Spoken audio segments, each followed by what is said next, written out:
Radio और आज सभा के एनालिसिस में आप सबों का स्वागत। अगर ऑल इंडिया रेडियो के अंदर न्यूज़ की बात करें तो कुछ भी इम्पोर्टेंट नहीं है। देश देशांतर के अंदर जुडिशरी एआई के बारे में बात की गई है। आर्टिफिशियल इंटेलिजेंस का किस तरह से उपयोग होगा डिस्कस करेंगे। द बिग पिक्चर के अंदर ट्रेड नहीं, इंडिया की इकोनॉमी के बारे में बात की गई है, डिस्कस करेंगे। और नेक्स्ट 3-4 दिन पहले का एक आर्टिकल है राज्यसभा दिवस के बारे में, उसे डिस्कस करेंगे। तो चलिए डिस्कशन स्टार्ट करते हैं। पहली न्यूज़ जो है, अब यहाँ पर देखो, सीधे आते हैं सुपेस, मतलब supreme court portal for assistance. Supreme court portal for assistance in court efficiency, ये सब ध्यान रखना, बहुत काम आएगा। यहाँ पर क्या है कि ये जो शब्द देख रहे हो, ये शब्द,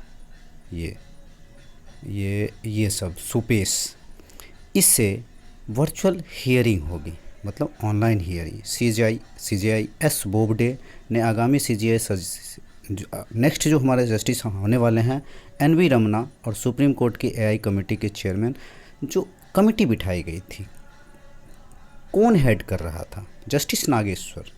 तो सुप्रीम कोर्ट के लिए एआई के उपयोग करने के लिए जस्टिस नागेश्वर कमेटी बिठाई गई थी 2 साल पहले, और अच्छा इन्होंने सजेशन दिया और इम्प्लीमेंटेशन भी आप देख सकते हो। SUPACE, supreme court for assistance in court efficiency, इसको लॉन्च किया है। अब यहाँ पर 2-4 बात डिस्कस करें तो यहाँ पर क्या है, एक सेकंड मैं बताऊँ आपको कि हमारी जो पेंडेंसी है कोर्ट में सक्षम बनाता है और न्यायाधीश वगैरह मतलब आते हैं। यहाँ पर बात की जाती है कि हमारा दुनिया जो है सो पूरा दुनिया डिजिटल रूप में बढ़ता जा रहा है। किस रूप में? डिजिटल रूप में। पेंडेंसी हमारा बहुत ज़्यादा है, इसको कम कैसे किया जाए? देखो, जजेस बढ़ाने की बात हो या इंफ्रा बढ़ाने की बात हो या use of information and communication की बात हो या यूज़ ऑफ एआई की बात हो, 1990 में शुरुआत हुई थी और ये अब तक होते होते 25 साल लग गए यहाँ तक आते हैं। वर्चुअल हियरिंग कोविड-19 के समय कुछ देखने को मिला। डिसीजन मेकिंग यहाँ पर क्या है कि जज ही करेंगे, जज ही फैसले लेंगे, निर्णय लेंगे। लेकिन जितनी भी चीज़ें होंगी, जैसे कोई केस है, कोई बेल होगा, जैसे कोई किसी ने मर्डर किया तो बेल होगा या नहीं होगा, ये सब इन्फॉर्मेशन होगी। कोई छोटा मोटा क्राइम है तो 2000 फाइन होगा, 4000 फाइन होगा, तो ये सब होगा। तो जजेस को आसानी होगी, लोगों को भी इसकी बातें समझ में आएगी, ट्रांसलेशन वगैरह आएगा इसके अंदर। फ़िलहाल बॉम्बे और दिल्ली में इसकी शुरुआत की जा रही है। कहाँ? बॉम्बे और दिल्ली हाई कोर्ट में। पेंडेंसी हमारी 4 करोड़ के आसपास है। एक अच्छा ऑप्टिमिस्टिक वे कैसे कहा जा सकता है। यहाँ पर क्या है कि एक ज़माना था जब केसेस वगैरह की जीरोक्स करा करके लोग स्टडी करते थे, यहाँ से इस बुक से उठा के उस बुक से उठा के। उसके बाद फ्लॉपी वगैरह का ज़माना आया, फिर पेन ड्राइव का ज़माना आया, फिर हार्ड डिस्क वगैरह आया बहुत सारे। उसके बाद अब तो इंटरनेट पे टाइप करो, सब कुछ गूगल पे मिलता है। एक दूसरा एस्पेक्ट ये भी है कि कहा जाता है कि जॉब छीनेंगी, लेकिन ऐसा कुछ नहीं होने वाला है, क्योंकि यहाँ पे जॉब जनरेट्स भी तो होगी। अब देखो, इसमें उल्टा सहायता मिलेगी। दूसरा टर्म क्या है? जजमेंट इफेक्ट होगा? नहीं, जजमेंट इफेक्ट नहीं होगा। हाँ, कुछ चीज़ें हैं जहाँ पे हमें एआई को साइड करना पड़ेगा। तीसरा, आउटपुट और इनपुट के हिसाब से होगा, जो हम कंप्यूटर के अंदर डालेंगे। हाँ, ये है इनपुट। आउटपुट वो निकलेगा जो इनपुट हो, जो हम डालेंगे वही निकलेगा। जैसे एग्जांपल में नेगोशिएबल चेक बैलेंस का बाउंस का चेक केस होता है, नेगोशिएबल चेक बाउंस का केस होता है, तो उसमें एक सिस्टम है, इतने महीने के अंदर ये प्रोसेस होगा। तो अगर कंप्यूटर के अंदर फीड कर दिया जाए तो ईजिली जो है सो सॉल्यूशन मिल जाएगा। उसके लिए एक ही केस के लिए अगर 20 केस है, 100 केस है, तो अब 20 लोग बिठाने पड़ेंगे, 20 जजेस बिठाने पड़ेंगे, फिर उसका निकलेगा। तो यहाँ पे ईजिली फटाफट काम हो सकता है। असिस्टेंस टूल की तरह यूज होगा, देरी का कारणों को दूर किया जाएगा, केस तैयार होगा आसानी से।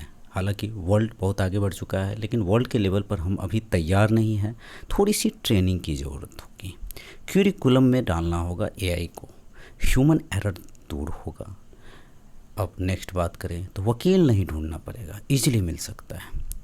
थोड़े से चैलेंजेस की बात की जाए तो देखो, चैलेंजेस में क्या है कि ट्रेन करना ऑफिसर्स मतलब जजेस वगैरह को, स्टाफ को डाटा चाहिए पूरा।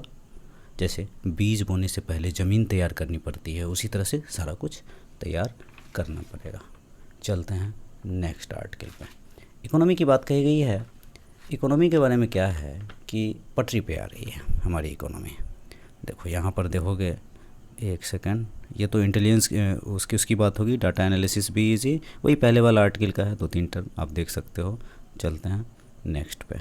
देखो IMF ने कहा है कि 2021 की आर्थिक वृद्धि तेज़ी से बढ़कर 12.5% पर पहुंच जाएगी। हो भी ऐसा रहा है। कोविड के समय चाइना एक ऐसी अर्थव्यवस्था है जिसकी वृद्धि दर 2020 में महामारी के दौरान भी पॉजिटिव रही थी। IMF ने अपने सालाना वैश्विक परिदृश्य में कहा 2022 में भारतीय अर्थव्यवस्था 6.9% के आसपास आ जाएगी।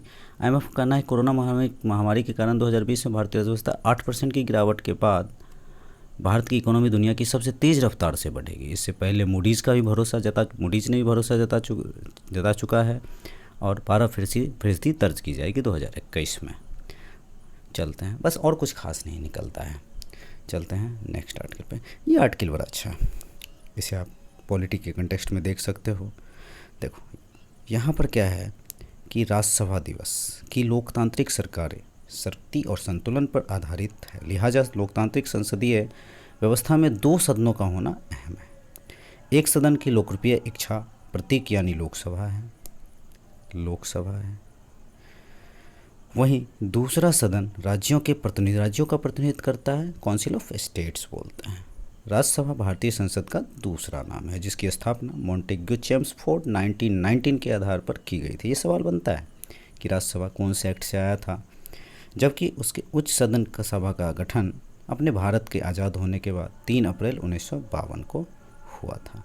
भारतीय संविधान के अनुसार आर्टिकल 79 के अनुसार यूनियन के लिए एक पार्लियामेंट होगी जो राष्ट्रपति, प्रेसिडेंट और 2 सदनों से मिलकर बनेगी। 79 ऐसा कहता है।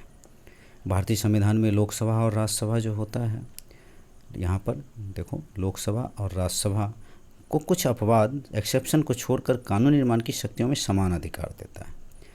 आर्टिकल 79 राष्ट्रपति लोकसभा और राज्यसभा से मिलकर बनेगा। 80 में क्या है, राज्यसभा का गठन है। 80 में 79 के बाद 80 में राज्यसभा के सदस्यों की संख्या 250 हो सकती है।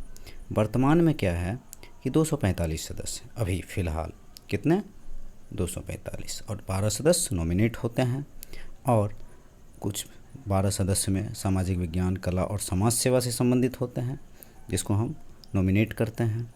यानी राज्यसभा का विघटन कभी नहीं होता है, एक परमानेंट हाउस है। इसका कार्यकाल 6 वर्षों का होता है, छोटे छोटे टर्म है, ये आपको पता ही होगा।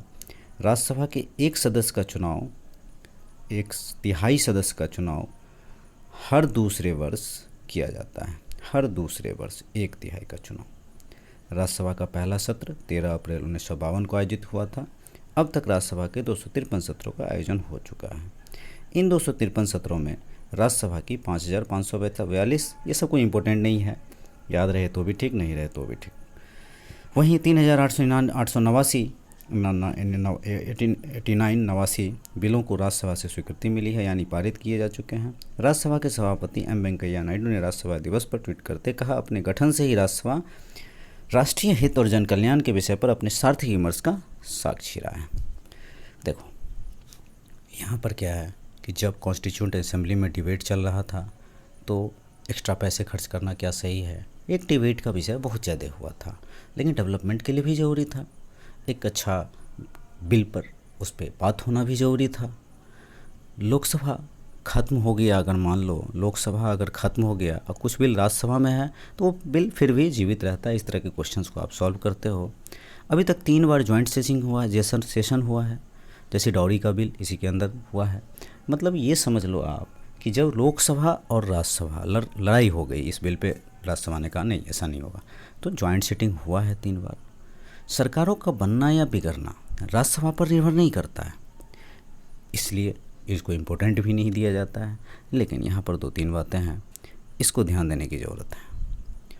पहली बात जो है, 2/3 अगर राज्यसभा के सदस्य चाह ले तो स्टेट लिस्ट पर कानून बना सकते हैं, जो कितने दिन के लिए वैलिड रहेगा, 1 ईयर के लिए। दूसरा पॉइंट, लोकसभा सेशन में नहीं तो राज्यसभा इमरजेंसी के समय में 30 दिन तक उसको एक्सटेंड किया कर सकता है। तीसरा, ऑल इंडिया सर्विस जो आप लोग तैयारी करते हो इसी के थ्रू होता है। अब देखो, भारत बड़ा था, प्रोविंशियल लोग साथ में आ रहे थे, तो भारत को एकजुट होने के लिए सब चीज़ें ज़रूरी थी। लोकसभा पर दबाव भी होता है, प्रेशर होता है लोगों का। लोकसभा बजट फाइनेंस वगैरह की बात करता है। राज्यसभा में क्या होता है कि राज्यसभा में एक्चुअल में हमारे पास 3 लिस्ट है, एक सेंट्रल लिस्ट, दूसरा स्टेट लिस्ट, तीसरा कॉन्करेंट लिस्ट। तो सेंट्रल लिस्ट पे क्या होता है, सेंट्रल लिस्ट में जो है सो स्टेट कानून नहीं बना सकता है। उसके बाद स्टेट लिस्ट में क्या होता है, सेंटर कानून नहीं बना सकता है। कॉन्करेंट में बोथ बना सकता है कानून। ये भी आपको पता है, अभी अभी हमने बात की कि 2/3 बहुमत 1 साल से वैलिड, तो आपको पता है यहाँ पे नॉमिनेटेड मेंबर आते हैं और इन लोगों ने भी अच्छा काम किया है। लोकसभा में अगर राजनीतिक मंशा, तो राज्यसभा, अगर लोकसभा में राजनीतिक मंशा होती है कि ये बिल हमारे फ़ायदे के लिए, हमारी पार्टी के फ़ायदों के लिए है, तो राज्यसभा में उस पर चर्चा होती है, रुकती भी है। जैसे सिंधी को दिया जाए कि नहीं दिया जाए दर्जा, प्रिवी पर्स का केस आया था। लास्ट बिल एक प्राइवेट बिल आया था 2015 में, यूपीएससी ने इस तरह के क्वेश्चन भी पूछे थे जो ट्रांसजेंडर के ऊपर थे, तो इस भी अच्छा एक रोल दिखाया है। चेयरमैन इसके वाइस प्रेसिडेंट होते हैं। लोकसभा में बेहतर बहस हो, गुणवत्ता हो। एक जो खामियां थी, देखो 1950 में 52 3 अप्रैल जब ये बना था, तो उस समय से लेकर 1969 तक एक भी विपक्ष का नेता नहीं था। ये थोड़ी दिक्कत थी। धीरे धीरे विपक्ष का नेता भी आया और डिबेट भी अच्छी हुई, हेल्दी डिबेट हुई। रूल्स एंड रेगुलेशन में बदलाव की ज़रूरत है। स्टैंडिंग कमेटी आए और अच्छा काम करे। अच्छा आर्टिकल था, आप किसी आंसर के अंदर भी यूज़ कर सकते हो। तो आज के डिस्कशन में इतना ही था। Thank you.